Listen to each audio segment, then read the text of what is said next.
প্রশাসনের প্রতি আমার উদাত্ত আহ্বান থাকবে, সহ আমাদের বিভিন্ন নিরাপত্তা সংস্থার যে সকল লোকেরা দায়িত্বশীলরা আছেন, আপনাদের দায়িত্ব মজবুত করেন, সেখানকার নিরাপত্তা ব্যবস্থা মজবুত করেন।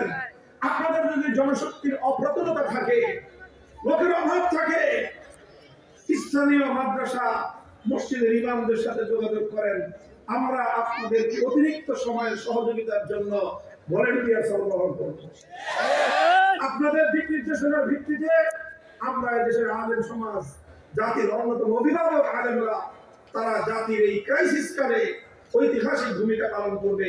দায়িত্ব জ্ঞানহীন কোন ভূমিকা কোন আলেম অথবা কোন আলেমের ঘনিষ্ঠজন পালন করবেন না।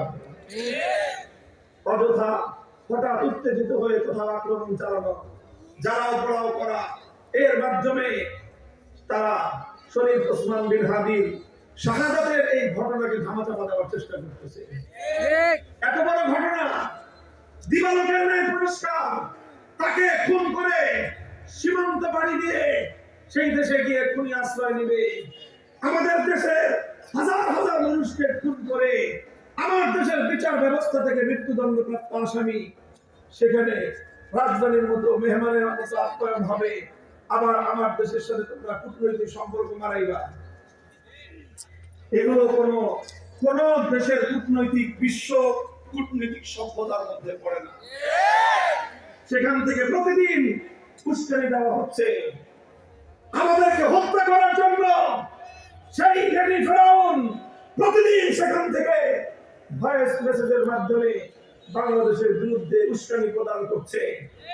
আমরা এটা ধরেই নিব যে তোমার দেশে তুমি তাকে রেখে তার মাধ্যমে তুমি আমার বাংলাদেশের অভ্যন্তরে বিশৃঙ্খলা সৃষ্টির পায়তারা চালাচ্ছ।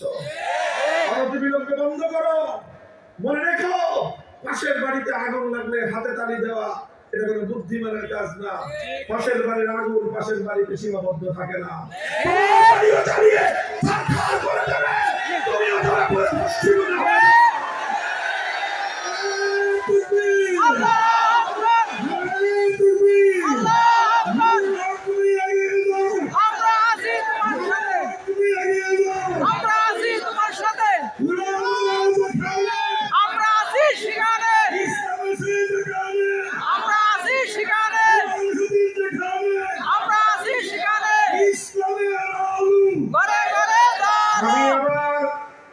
সারা দেশের সকল আলেম ওলামা, ধর্মপ্রাণ মুসলমান, দেশপ্রেমিক জনতা, বিশেষ করে জুলাই বিপ্লবের অংশজন, জুলাই বিপ্লবের পক্ষপাতী গোটা দেশবাসীকে উদাত্ত আহ্বান জানাই, ধৈর্যের সাথে শান্তিপ্রিয়ভাবে পরিস্থিতি মোকাবেলা করতে হবে।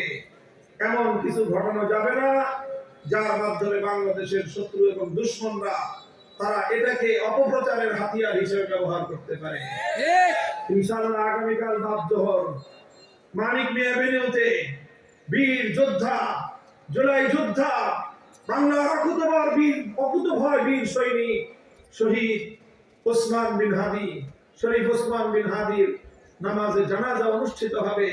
ইনশাআল্লাহ আমরা সকলেই আমাদের এই কালজয়ী কিংবদন্তি ইতিহাসের অন্যতম শ্রেষ্ঠ সন্তান শরীফ ওসমান বিন হাদির নামাজে জানাজায় অংশগ্রহণ করার চেষ্টা করব এবং তার রেখে যাওয়া সংগ্রামকে সামনের দিকে আমরা এগিয়ে দিব। হঠকারিতামূলক কার্যকলাপের মাধ্যমে এই জাতীয় পরিস্থিতিতে সুফল ঘরে তোলা যাবে না। হঠকারিমূলক কোন সিদ্ধান্ত আমরা নেব না ইনশাআল্লাহ। দায়িত্বশীল নেতৃবৃন্দ, আলেম ওলামা, রাজনৈতিক নেতৃবৃন্দ তারা যেই ধরনের কর্মসূচি দিবেন সেগুলোর মধ্যে আপনারা অংশগ্রহণ করবেন। এর বাইরে দায়িত্বশীল নেতৃবৃন্দের কমান্ডের বাইরে গিয়ে হঠাৎ তারা উস্কানিতে পড়ে কোথাও গিয়ে উত্তেজনা ছড়াবেন না। কোথাও কোনো দোকানপাট, ব্যবসা বাণিজ্য, কারো কোনো ধরনের গাড়ি ঘোড়া কোনো কিছুর উপরে আপনারা অ্যাটাক করবেন না, হামলা করবেন না। সর্বোচ্চ ধৈর্য সহনশীলতার মাধ্যমে আমাদেরকে বাংলাদেশ বিরোধী এই ষড়যন্ত্রকে মোকাবেলা করতে হবে ইনশাআল্লাহ। আল্লাহ রাব্বুল ইজ্জত এই বাংলাদেশ এবং বাংলাদেশের মুসলিম জাতিসত্তাকে আল্লাহ রাব্বুল আলামিন হেফাজত করুন। দিন দিন এটাকে আল্লাহ পাক সফলতার দিকে আরো অগ্রসর করে দিন। ওয়া আখিরু দাওয়ানা আলহামদুলিল্লাহি রাব্বিল আলামিন। আসসালামু আলাইকুম ওয়া রাহমাতুল্লাহ।